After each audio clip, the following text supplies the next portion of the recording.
Hey, all right. Welcome everyone to Registration 101. We're so glad that everyone is able to join us here today.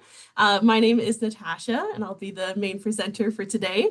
Joining me, we have Nigel and Kaylee. So we are all members of the Enrollment Services team. So we will get started here with our land acknowledgement. So I would like to acknowledge and pay tribute to the traditional territories of the peoples of Treaty 7, located in the heart of southern Alberta, which include the Blackfoot Confederacy, comprised of the Siksika, the Piikani, and the Kainai First Nations, the Tsuut'ina First Nation, and the Stoney Nakoda, including Chiniki, Bearspaw, and Goodstoney First Nations. The city of Calgary is also home to the Métis Nation of Alberta, Districts 5 and 6. All right, so just a little bit of housekeeping here while we're getting everyone still rolling into our presentation. The session is going to be recorded, and the recording will be shared after the webinar. So we'll take all of our frequently asked questions that we have, and this will be posted to the web pages, but also shared as well. We are going to be using the Q&A feature, not the chat, for answering questions. So if you do have any questions, just make sure you pop that into the Q&A feature. And then Nigel and Kaylee are going to be answering those as they roll in. Okay. Now with those questions, we do just want to remember to keep them general. If you have any really specific questions or personal questions, those are best saved to be later answered by an advisor in like a one-on-one appointment. Okay. All right. So I will let Kaylee take it away for the first bit of our presentation. Okay, amazing. Thank you. Hi, everyone. It is so amazing to virtually see 350 of you. It looks like that's incredible. I'm so glad you were all able to join us.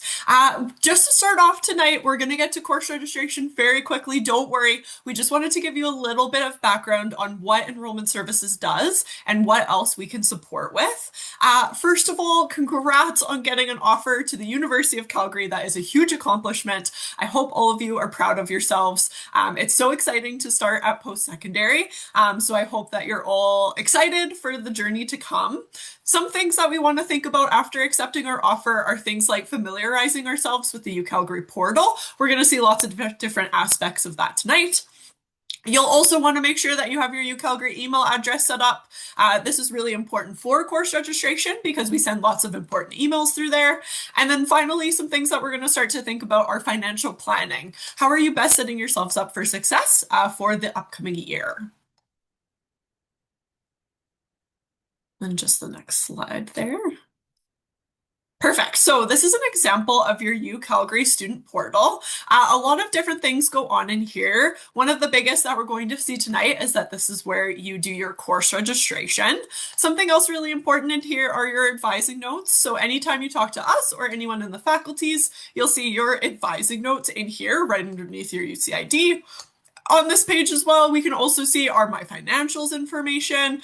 Your grades will be in here, different things like that. So this is also where we'll get all of our important documentation. So there's lots of good things going on in your student portal. If you haven't explored it, I definitely recommend doing so, just so that you're really familiar by the time we get to September. Next slide. Perfect. So this is an example of what your confirmation of registration letter looks like. Lots of students are already starting to ask about this because if you're looking at getting your RESP released, or if you need official documentation, this is one of the letters that you'll use. You can only get a confirmation of registration letter after you've registered for your courses. So once you've registered for your courses, if you're looking for this letter, just give us a call. And we're good to go to the next slide. Perfect. So if you are here and you are considered a resident of Alberta, meaning that you've lived in the province for the last 2 years, you would be applying for Alberta Student Aid if you're looking for some financial support in September. If you are joining us from another province, which I imagine many of you are, or even potentially a different country, there should be very similar options for you as well. And if you have questions, you can definitely reach out to us if you are from a different province or a different country. country, and we can walk through what the options look like a little bit more for you or get you connected to some other resources. One of the things that's really cool, though, if you are a resident of Alberta, is that Alberta Student Aid offers grants, which is money that you do not pay back to the government. It's money you just get to keep. Look out for those applications in late June, and then in early September, money will be sent to you to pay to us, which leads us on to our next slide, which is fees. So some of the things we're going to be thinking about with our tuition, there are two types of fees that you pay as a university student, and your fees are driven by course registration. So whether you're full-time, part-time, how many courses you're taking, that will decide how much you're paying in fees. Tuition and general fees are those two types. General fees are really the fees that give you that cool student experience and give you the options to do things like recreation. It gets you into the dinos games, all of that type of stuff fall under general fees. An option that we have that is available to all students is a payment plan. So if you don't want to pay your fees all at once, all up front, you can opt into a payment plan. That splits your payment into 3 installments during the year if you're an undergrad student, which makes it a little bit more accessible if you've got a job or you've got income that you know will be coming in a little bit later. Something that I find high school students are typically a little surprised about is that you don't actually have to pay your fees before classes start. One thing that I imagine we'll probably talk a little bit about tonight is that you always actually get a couple of like 2 weeks to try out your courses before you have to commit to them. So you don't have to pay for them before you start. The term fee deadline for September is September 18th. So it's a couple weeks into courses just to give you an idea and submit your schedule before you're paying for anything. One of the new methods we have for the semester, which we'll see here on the next slide, is Flywire, which is very exciting. This is our brand new payment method. So it's available right in your student portal. Probably a lot of you paid this with your deposit this way. It's a brand new payment method for us. We only started using Flywire at the end of last month. It's really nice because it's integrated into your student portal. If you are sending a link to somebody to pay fees on your behalf, maybe one of your parents or another person in your life, you can send them a personalized link right through the portal. It's very easy to use. It's pretty fast. The service fees are really cheap. So it's a really great option to consider paying your fees with. If you used it to pay your deposit, that's great. In the future, you will find it through the Pay My Fees button on the My Financials page. And then finally, to wrap up my section, because I know we all want to get into course registration, that's why we're here tonight. If you want to connect with Enrolment Services, we have lots of ways to do so. One thing you'll notice, though, is that we don't do email advising. So this is just a very small subsection of all of the things that we talk about. Typically, one question can lead to 3 more. We always love to talk to you in person, whether that's over the phone or in an appointment. You can always come and see us. One thing that I love to remind people about is that we are open all summer long. So if you have a question at any point, you can always contact us and we can help walk you through things. So if you do the session tonight, Nigel and I will be doing our best to frantically answer all of your questions. But if we miss one or if we answer your question and it leads to 3 more, definitely don't hesitate to book a meeting with us and we can always chat more. But I will pass it back over to Natasha now to tell us all about course registration. All right. Well, thank you so much, Kaylee, for sharing all of that information. We really do look forward to seeing you guys all at Enrollment Services throughout the year. All right. So, future dinos, where do we start with course registration? So, as a first year student, starting off can definitely is an exciting time, but it can also be a little daunting, a little scary. So the goal of today's presentation is really to break down registration into a few easy steps. So we're hoping that by the end of the presentation, you know a little bit more about the terminology, the registration tools that we have, and where to find help if you're ever feeling a little bit lost, right? So just a little disclaimer though, if we do have any engineering students joining us here tonight, you're welcome to stay and hang out. However, these steps won't apply to you in your first year, but they will apply to you in your second year. So it's still great information to have. You will be getting your registration from your faculty, and they'll be communicating with you all about that. So feel free to stay, but this will be for second year. All right. So our very first step when we're enrolling is to find out our enrollment start time. And enrollment start time is the time when you are first eligible to start enrolling in your courses. So in this example here, this student is eligible to start enrolling May 29th at 11 o'clock a.m. Now, the key word here with enrollment start time is start enrolling. You can enroll in courses all the way up to the add deadline in September. We do recommend being ready for enrollment start time though, so you have the best chance at getting into all of the classes that you're really excited for.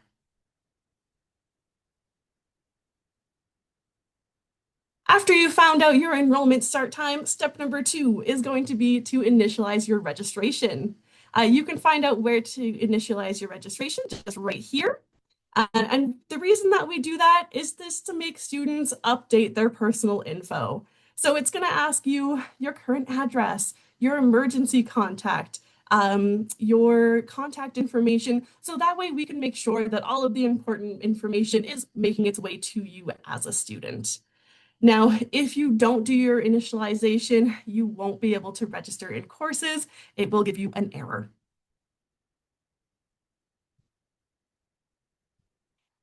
Step 3 is going to be making a list of all of your required courses. So we want to make sure that you're making a plan before you start registering in courses, because certain courses are going to be mandatory and part of the program that you're a part of. So for example, a chemistry student, it's probably going to have to take some chemistry courses, but probably doesn't need to take a dance course.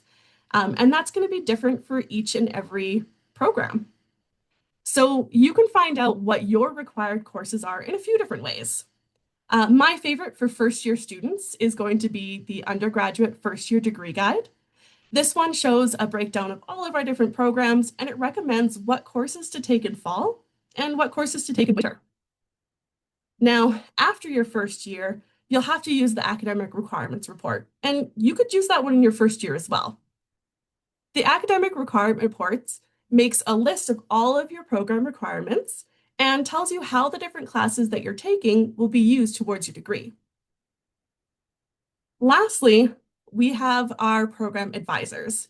So we recommend that students speak with a program advisor at least once a year to make sure that they're on track for graduation and that they're choosing the courses that are going to be best used for their program. Uh,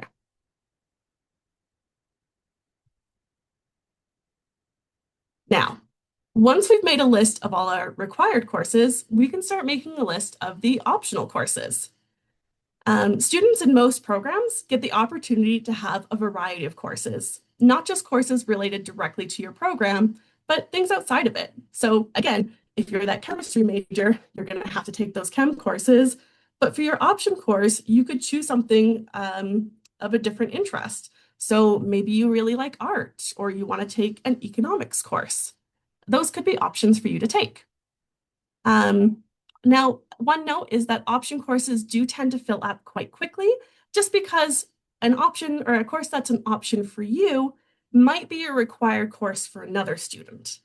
And so we have seats that are reserved for them to make sure that they're able to get into those classes. So when you're choosing your option courses, it's a good idea to have a couple of different selections to make sure that you are able to get into a course that you like.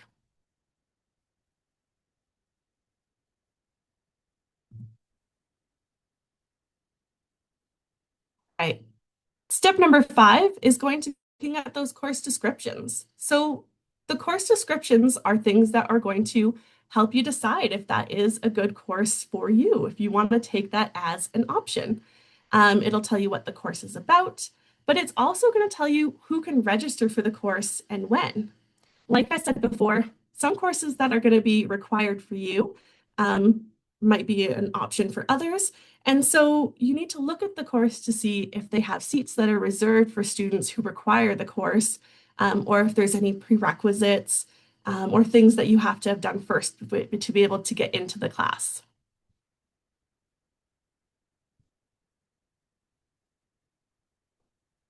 So we'll take a look at some registration terminology. First term that we have is our prerequisite courses. So prerequisites are a course or courses that have to be completed before being able to enroll in a class. So for example, if you wanted to take Chemistry 201, you might have been required to take high school chemistry.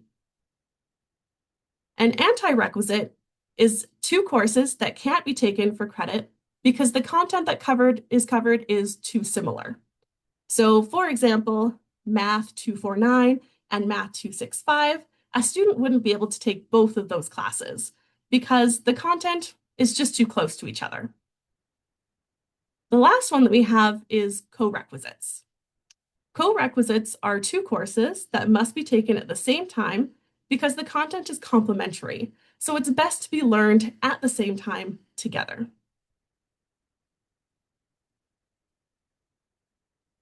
All right, so we're thinking, I know what courses I want to enroll in, I figured out my required and my options. What do I do next? This is where we get to start using our registration tools. The University of Calgary has two registration tools that are available to students in the Student Center. So the first one is Course Search, and the other one is Schedule Builder.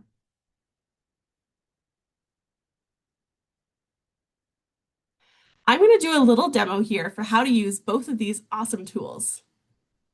So let me just get that set up here.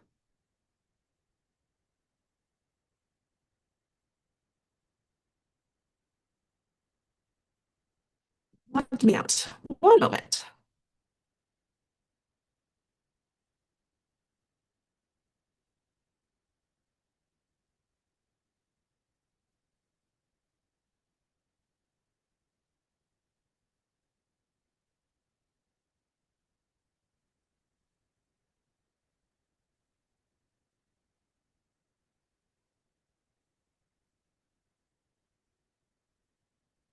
Sorry, guys, thanks for the patience here.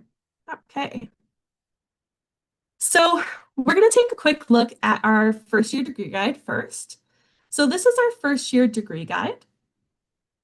And what we can see here is we have all of the different degrees listed out.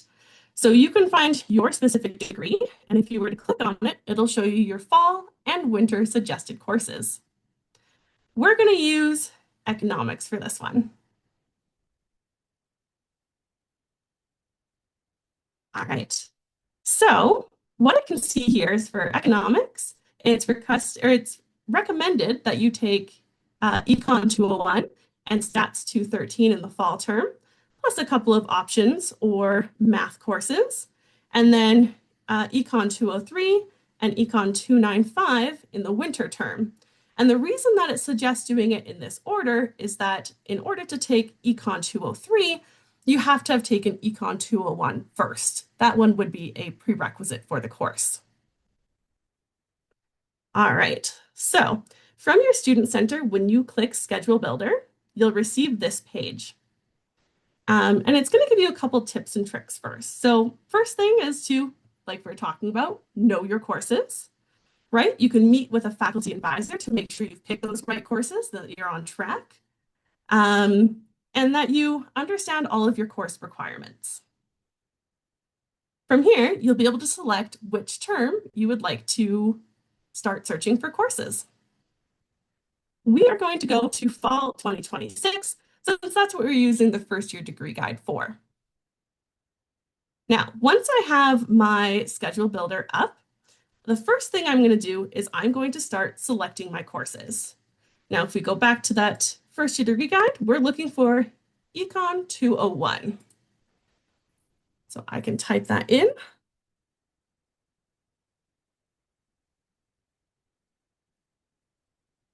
All right. Now, with Econ 201, I can see I have a result of 32 different classes here. And I can scroll through to see the different times that the class is offered to me. Now, one thing that I do just want to point out is that the week that it starts with here, Monday is Labor Day, and so that's a holiday. So any classes that are scheduled for that Monday aren't going to show up at this time. I highly suggest switching over which 1 week, and then anything that's on the Monday is now going to show in your schedule. Okay. So now when I click through, I can see that we've got lots of different options. Now, one of these options here is showing a mouse icon right beside it, and it says Econ 201 is online. Anytime you see that mouse icon, that means that this is going to be a web-based class. So this tutorial is scheduled at this specific time, but the rest of the course is going to be web-based and it's going to be asynchronous. So you can do it at different times. Now, I know many of us have a lot of strong feelings about whether we love online classes or it's just not for us. So we're able to filter those classes out if we'd like to. What we can do is we can go to the modes of instructions and choose whether we want the web-based classes to show up in our schedule or not. Or if web-based courses are your thing, you can choose to have those in-person classes filtered out. Now, as I'm filtering this, you can see the number of our results are changing. So there's only 8 different times that this class is scheduled with a web-based, but 24 times where the class is scheduled with in-person. So I'm going to leave those web-based unselected just for this demo. All right, so we've got our first class on here. Let's select our second class. So we can go back to that first year degree guide, and we can see Statistics 213 is our next suggested class. So I can put this into our search bar. Statistics 213, so that's introduction to statistics. Perfect. So now we have our next class on our schedule. So it's recommended that we look at all of the class information. So the first thing we want to do is we want to click this little drop down, and that's going to show us lots more info. So this class is showing all the different combinations here that could be offered for this course, which is why we now suddenly have 1,200 different results of our schedule that we could possibly have. So let's take a deeper look at this course. For our description, it's going to tell us what this course is all about. So this one's an introduction to probability, but it's also going to tell us our prerequisites and anti-requisites. So for this course, you have to take a Math 30-1 or Math 2. And you can't have taken Statistics 205 or 327 because they're just too similar. So now that we know what those are, I probably have all of those prerequisites here. We can also take a deeper look at the seats for the course. So this class here has 800 seats. Currently, there's 8 students that are enrolled in the class, and there's 19 students on the wait list. So the reason why there might be some students on the wait list, even though there's seats that are open, is because these seats are reserved for students in a specific program. So right now we have 230 seats that are restricted to first year business students only. So this is where we like to try and reserve seats for students who have them as a required course to make sure that they're able to get all of their course requirements enrolled. But the seat reservations don't last forever. This one here is going to end on June 25th. So they have a short window to get enrolled, and then after that, those seats become available for students who would like to take it as an option. But again, as long as they meet the class requirements here. So they have taken the prerequisites and they don't have any of the anti-requisites. All right. So because we have 1,200 results here, there's a lot of tips and tricks that we can use to kind of sort those down and pick the best schedule for us, because clicking through these one at a time might take quite a while. My first trick is to use this sort by. The sort by allows us to select our preferences. So maybe you're a morning person. You can select mornings. And this is going to sort all of those schedules that have the mornings first into your results. So if I click through, it's going to prioritize those morning schedules. I could also change for evenings or time off campus. So maybe I can try to get all of my classes on a Monday, Wednesday, Friday, or something like that. Our next thing that we could do is we could pin a class. So if we're, scrolling through our list of courses and we decide, oh, you know what, I really like the stats class here at this time, I can click it and it's going to pin that course to where it's at in our schedule. And now only the other courses on our schedule will move around. So that stat's going to stay where it's at, and only our econ one is going to be moving. So that's actually narrowed it down to just 17 different choices, which is a lot more manageable. Another thing that we can do is we can create blackout times. So maybe you have a work schedule or some other commitments.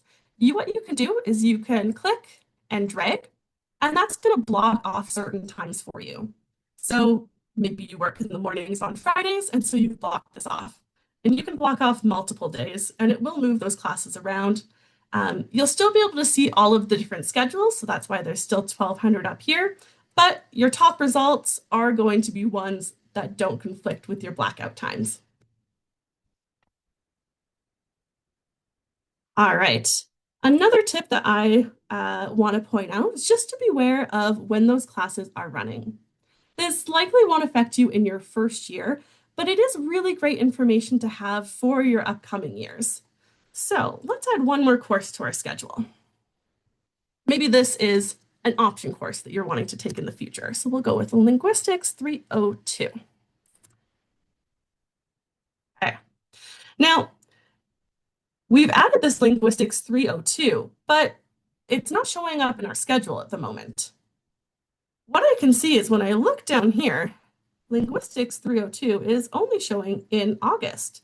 So I can click over to find that course.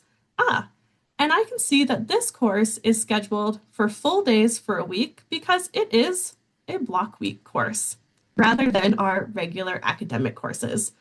So this means that this one's going to run from August 24th to 28th. So it's a whole term's worth of course in 1 week, whereas all of our other courses will run September 1st to December 4th. So it's a good idea just to check out those dates because you want to make sure you know when to show up for the classes. All right, so I can decide, block weeks, maybe not for me, and I can remove the course from my schedule. Now, once I have picked a schedule that works for me, so yeah, I really like the layout of this one, I can save it as a favorite. So I will title this one, and this one's going to be number 1 fave. Okay, and that'll save as my favorites. I can then, play around and maybe pick a different schedule and could save that one as well, and then load back to this one here if I decide, nah, this was the best one for me. Once I have selected my favorite schedule, what I'm going to do is I would choose to get the schedule. Adding these courses to your schedule does not enroll you into the class. This is just a visual of what your classes could look like. Okay, so because I'm not currently a student, I'm not able to select get the schedule, but this is where you would click here. So let me show you on just a picture. So you would select get this schedule, and then once you click that button here, you'll have the option to either add it to your cart or to enroll. Now, the big difference of whether you're able to add this to your cart or enroll is going to depend again on when that enrollment start time is. So if your enrollment start time has already happened, you'll be able to enroll. But if your enrollment start time is still in the future, you'll have to choose to add that to your cart. And it's kind of like a shopping cart where it's not a full enrollment yet. Okay. So the other one that we can look at is class search. So again, going through your student center, you would be able to do class search. So the first step for this one is to choose the term that you would like to search classes in, just like in Schedule Builder. This one is always going to default to the current term. So right now it's our spring term, but we're going to select fall 2026. Next, we'll be able to input our subject. So we'll go with our econ again.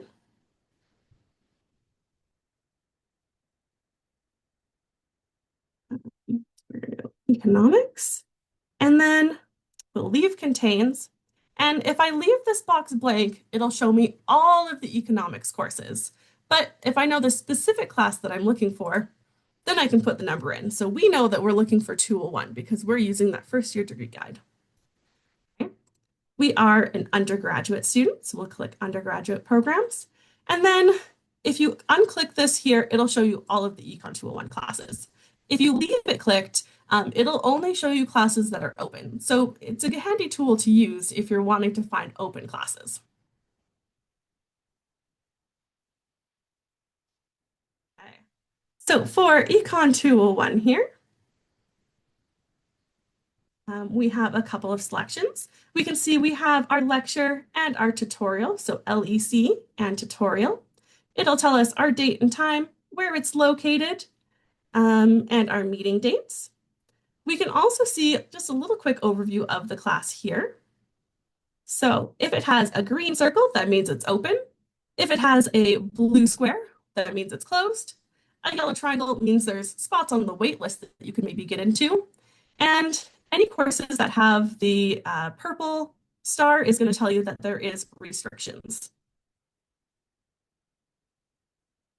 So when I click into this class here, we can see all the same information that we saw on Schedule Builder. So we can see how many seats are in the class, what the capacity is, and we'd be able to see if there's any seat reservations as well. So we can go back and look at maybe stats 213 as well.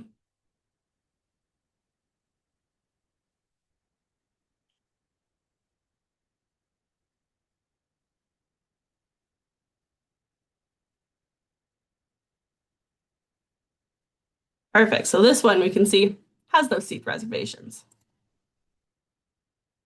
So this one here is going to show us that 10 seats are restricted to Knies students only, and 90 seats are restricted to the Schulich School at Haskayne and econ majors.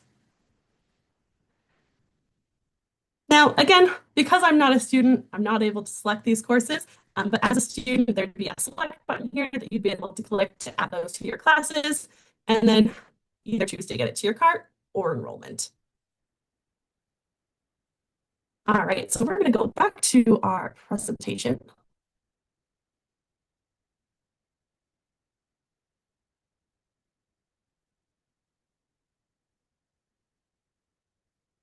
Okay, so the next thing to chat about is the difference between the two tools and how to know when to use which one. Schedule Builder is really amazing because it lets you get this visual view of what your schedule could look like. And we highly recommend that you use that one initially. So to build your first schedule. Once you have your classes in your shopping cart or you're enrolled in those classes, then we recommend that you use your course search in your student center. The reason for that is just because Schedule Builder is really convenient in that it lets you modify all of your classes at once, which is very convenient, but also a little dangerous. Course search is great because it only lets you modify one thing at a time. So it's a lot less easy to make a mistake and accidentally drop the wrong class or, switch your whole schedule.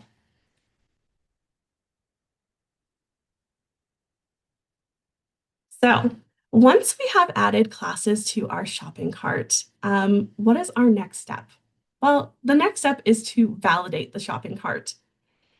What that's going to do is it is going to check for any potential errors that you might get when you're trying to enroll.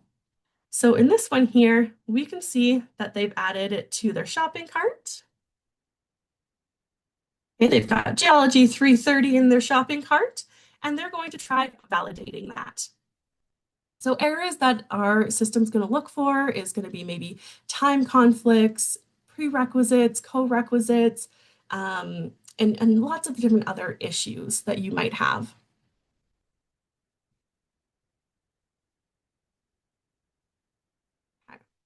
Now, once you have reached your enrollment start time, so we've added things to the shopping cart, we validated, we made sure that there's no errors and it's going to go through and have a smooth time. Once your enrollment start time comes, it is time to register for your classes. So the way to do that is going to be through your student center. So we want to make sure that we're ready for our appointment time. So remember, if it's, May 29th at 11 a.m., we're ready at 11 a.m. We've got them in our shopping cart, and we can just press this validate, add, submit, edit button again. This time, because our enrollment start time has happened, we'll get the opportunity to enroll in the classes. First thing we're going to do is we're going to select which classes we would like to enroll into. So we'll check both of those boxes off, and then we'll press the enroll button. Now, it's really important to note here that there are multiple steps enrolling. So once you hit the enroll button the first time, you're not done yet. You really need to click finish enrolling, and that is going to enroll you into the courses. Once you've clicked finish enrolling, we also want to look and make sure that there was no error messages. So for this student here, the HTST 383 class was a success. So it was added to their schedule. But the Math 211 seems to have an error. So this one, it'll give you a little description about what's gone wrong. So for this one here, they're not meeting those requisites. So there's maybe a class they need to take first, or a class that they've already taken that's going to clash with that one.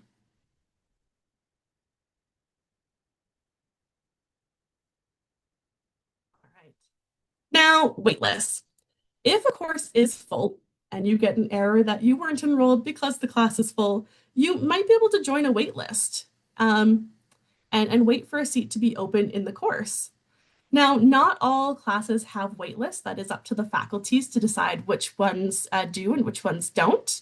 But it is a great opportunity to maybe wait for a course that you're really interested in, like an option class. Um, and then if a seat does become available, you'll be slotted into that spot there. So make sure when you join a waitlist that you do remember you're on that waitlist as well, because our system will automatically put you in there if a spot opens. All right. We also want to make sure that if you join a waitlist, that you're not going to have any time conflicts with the other classes that you've enrolled into. And while there isn't a guarantee for that waitlist, so if you join a waitlist, it's not guaranteed that you'll get in. They are still a really great option to use. Especially remembering that a lot of those classes are going to have those reserved seats. And so when those reserved seats are no longer reserved, students who are on the wait list will be first put into those spots. So there is quite a bit of movement that happens in these courses. Okay, so now we've enrolled into our classes, we've picked what we wanted. What happens if we decide to change our schedule after we've enrolled? Well, we have what's called the course change period. And during that period, there's a few actions that you're able to take. So you can always add more classes to your schedule. You could choose to drop a class, and a drop removes you from the course you're enrolled in, and you don't have to pay for that course. So it's like you never enrolled into that class. Okay?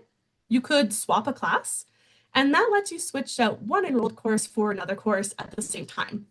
So instead of dropping a class and trying to add another one really quickly, what you're going to do is you're just going to hit the swap button and it's going to exchange those courses for you. And if for some reason you're not able to get into the other class, you still get to keep the seat that you were already enrolled in.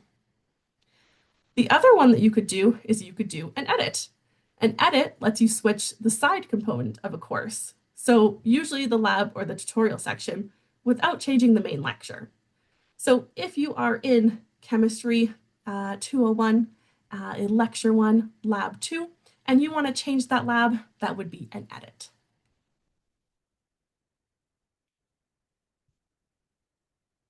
Now, big thing when we are making changes during our course change period is to be aware of the dates and deadlines. So two of the really, really important dates and deadlines that we will have for the fall term is the last day to drop a class and the last day to add or swap a course. So the last day to drop a class is September 10th. The last day to add a class is September 11th. So that way, any student who no longer wants the class is going to drop it, and any student who's then been waiting for that class has 1 day to pick it up. Okay. Now, we talked about dropping a course where it's like you never enrolled, you don't have to pay for the tuition, it's not on your transcripts, anything like that. But what happens if you try to drop a class after that drop deadline? If you try to do that after the drop deadline, that is going to be a withdraw. Um, you can withdraw from a course up until the last day of classes. So we'll talk a little bit about here what the big difference is.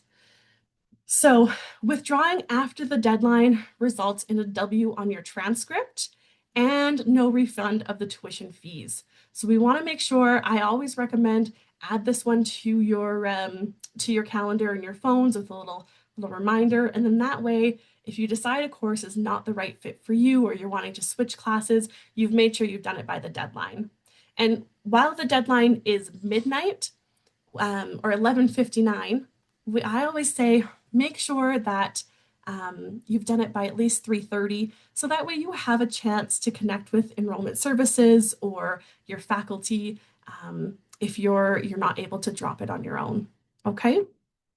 There are some faculties that are going to require you to submit your request for approval to be able to withdraw from a class or to drop a class. All right. Now, just for any engineering students in the room, all of this again is just going to apply to you from your second year on.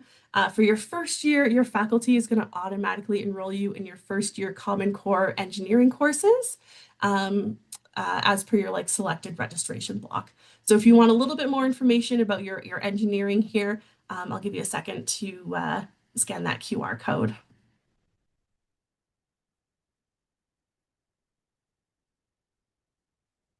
Okay.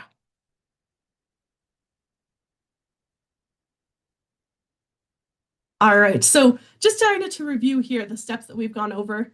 We looked at our enrollment start time that you find on the homepage of your student center. We've looked at initializing your registration, so just confirming your personal details and your emergency contacts.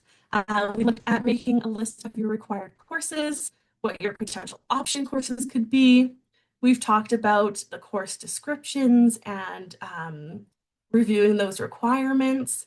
We looked at the two different registration tools that you're able to use to load up your shopping cart at the moment while we wait for our enrollment start time.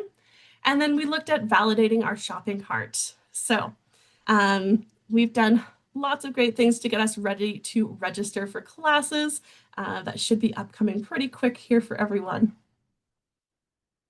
All right, so now we'll get into a few hot tips here. So hot tip number one is, again, always check those deadlines. We have our academic calendar. It's a really, really important webpage here where you can see all of the important dates and deadlines that are upcoming for the terms. So again, a couple important ones I'll just point out here is we can have the start of classes on September 1st. There's a little bit of a term break here from November 8th to 14th where you don't have to attend courses, right? Classes will end on the 4th and then our exam period starts. We have our last day to drop a class, our last day to add and swap a class, and our last day to withdraw. So that's the last day of classes where you can get that W notation. And the W notation is great because it doesn't affect your GPA. However, you should always make sure you check with your faculty advisors before you withdraw, just because maybe that course is a prerequisite. And most of our faculties have a maximum of W's you can get while you're in the program. Okay. Other important dates and deadlines here is going to be our tuition and fee payment deadline, and that's going to be September 18th. Now, if you want an easy way to find your dates and deadlines for your specific courses, what you can do here is you can always go to your enrolled list, and clicking this little calendar icon is going to show you the specific add or drop and withdraw deadlines for that course, so you can make sure that you're not missing out on anything.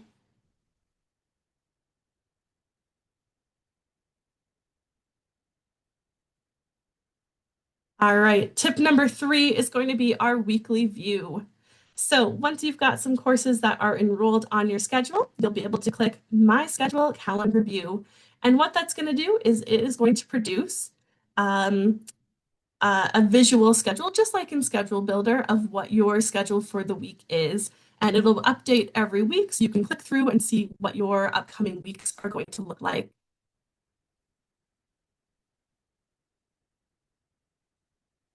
Okay. So, some common frequently asked questions that we have are, can I take 300 and 400 level courses in the first year? While we love your enthusiasm, a first year student is typically only able to take 200 level courses. The 300 and 400 level courses are available to you in your subsequent years. So focus on those 200s, and then next year, take those 300 and 400 levels. Um, Another one is, how do I enroll in winter classes if I need to complete the fall classes first? So how do I enroll in winter if I have a prerequisite in the fall? Um, we encourage you to enroll in your fall first and then do your winter directly afterwards. So as soon as you're enrolled in the class, our system is your biggest cheerleader. It assumes that you're going to get an A plus for everything, and it will count that as a prerequisite. Now, before the start of the winter term, our system will double check just to make sure you did as well as it think you will. And if you happen to withdraw from the class, or maybe you didn't do so well, it will remove you from the course in the winter term. Okay. If I build a schedule with Schedule Builder, will I get to see the courses I chose in Schedule Builder on the course search tool? Anything that you select in the schedule builder, once you send it to the student center, you'll be able to see it there. But when you're using the course search tool, you'll still have to look for the classes one by one if you want to see more information about them there. And when is the last day to enroll in courses? Registration deadlines can be found in that academic calendar. And the deadline for fall 2026 is September 11th. So again, you can start enrolling in their EST, and then all the way up until September 11th is the last day to be changing out those courses. But we recommend making sure that you've got them settled well in advance. So what if I need help? Where, as a future dino, where can you go if you need some assistance? We've got a lot of really amazing spaces that you can go to. So our first one is our registrar's website. So the registrar's website is going to have lots of great information. You can pick courses or pick websites that are directly linked to new students or continuing students, and it will give you a lot of information. So that's the first place that I recommend checking out. Now, one of those websites is our how-to guides. And I think this might be one of my favorite web pages. I use it quite often here. And what it does is we've put together, picture step-by-step how-to guides for so many things with the university. So we've got step-by-steps for registration, for your fees, for how to get transcripts in your student letter, and lots of different topics that you can think of. The how-to guides is the first place that you're going to want to look, or maybe the second place, so the last one was, that you're going to want to look to see, is there a how-to guide? And look at those pictures. That's going to give you step by step by step for how to do the thing you're looking for.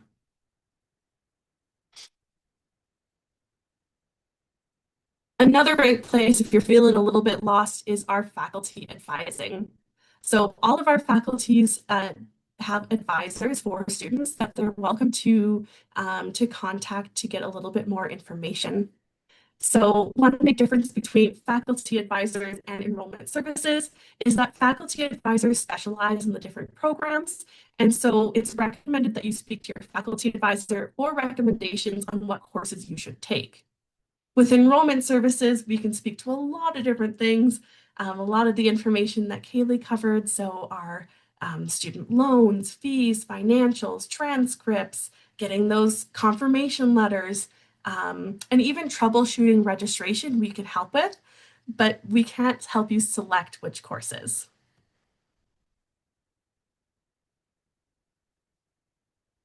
All right, and here for enrollment services, I just listed out a whole bunch of different things that we can do, but we do hope that you stop by, even if you just want to know what would we recommend that you know at that time. You can come stop by and we can talk about maybe upcoming awards or grants that you might not be aware of. So we're able to give you all the latest tips and tricks and things that you might not even know that you need to know.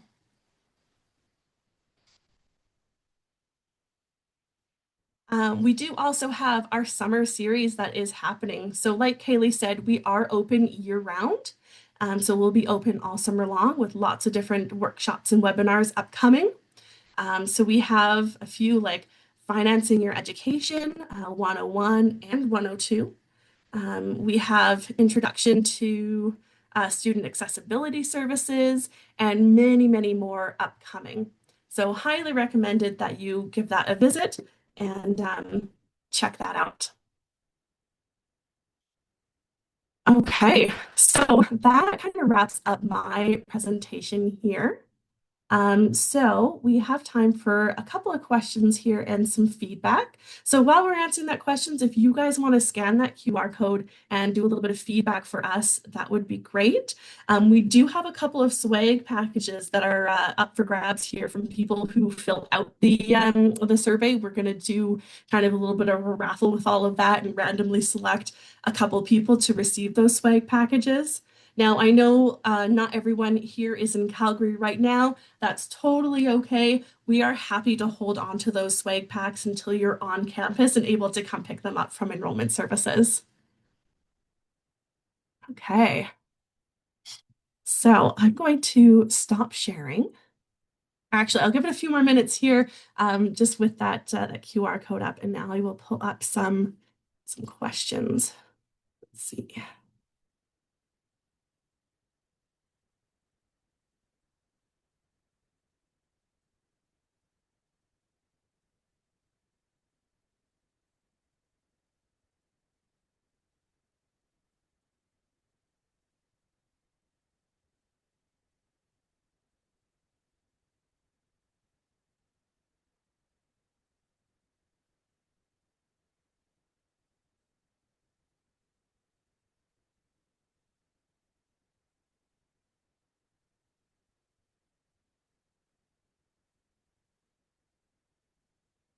Okay.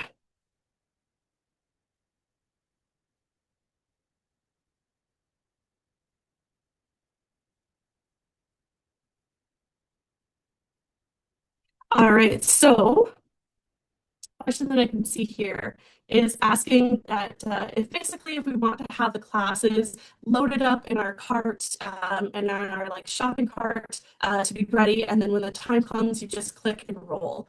That is correct. Yeah, so you want to make sure those are in your shopping cart. It's kind of like I think like an Amazon shopping cart. You're going to put them in there, and then once your enrollment start time comes, all you got to do is click, and then click off those couple classes and then finish enrolling. So you got to make sure you go through all the different steps, but it's going to be a lot quicker than, when your enrollment start time comes, panicking to build a schedule because students are already starting to enroll.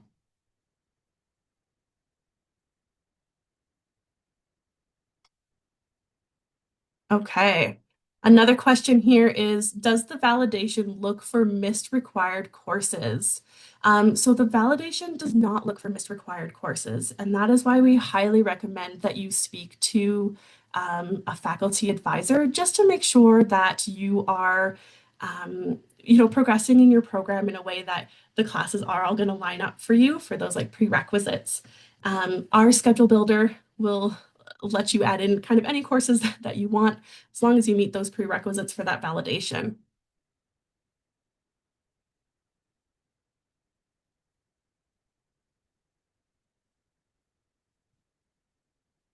Okay. I have, in what cases is being waitlisted in a course recommended? Um, so that one is a little bit tricky here. We don't recommend that students are waitlisted for like all of their courses. I would try to make sure you're getting into all of your required courses first, and then kind of building a schedule around those required courses. Just because the options can be a little bit more flexible with what you're taking, and often the required courses are only at specific times. So an option course, because it's scheduled with maybe another faculty, for instance, might be scheduled at the same time as your required course. And unfortunately, it's more important to take that required course. But you can always speak with your faculty to see if there's any options that they would recommend, or any courses that wouldn't time conflict with that. Now, being on a wait list is totally okay, but we want to make sure that you're enrolled into classes. Um, you're not waiting till that last week hoping that somebody drops, um, so you can get the seat. If you're on a wait list and it seems like it's just not moving, go and speak to the faculty, see if they have any recommendations of what you should be doing.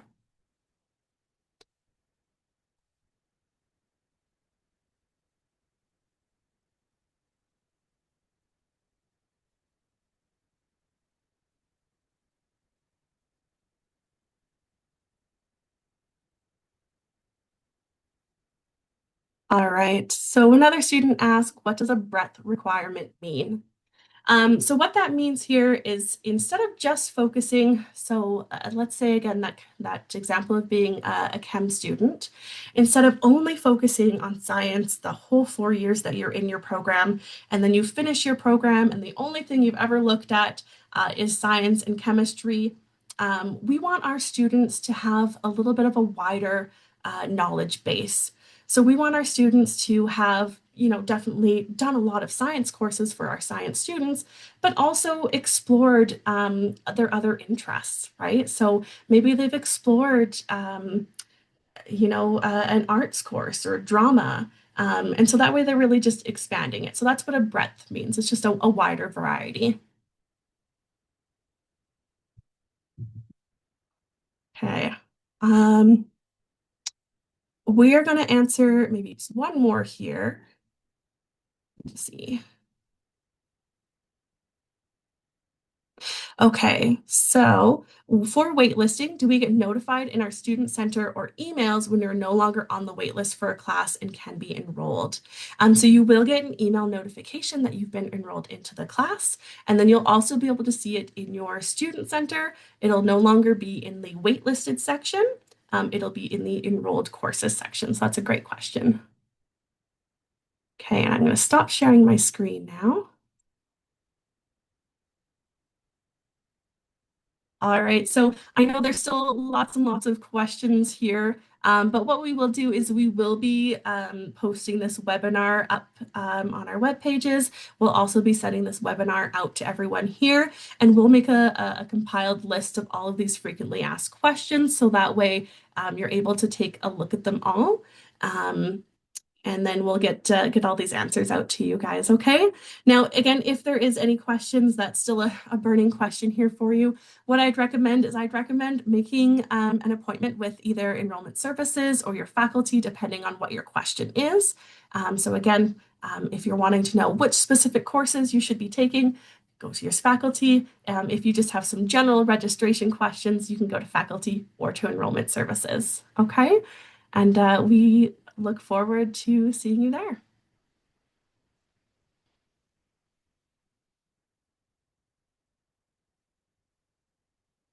All right. Thanks so much, guys, for stopping by, and I hope you have a wonderful rest of your night.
It looks like we still got a few people just making their way out of the webinar, but again, thank you so much for joining, and we look forward to seeing you around campus.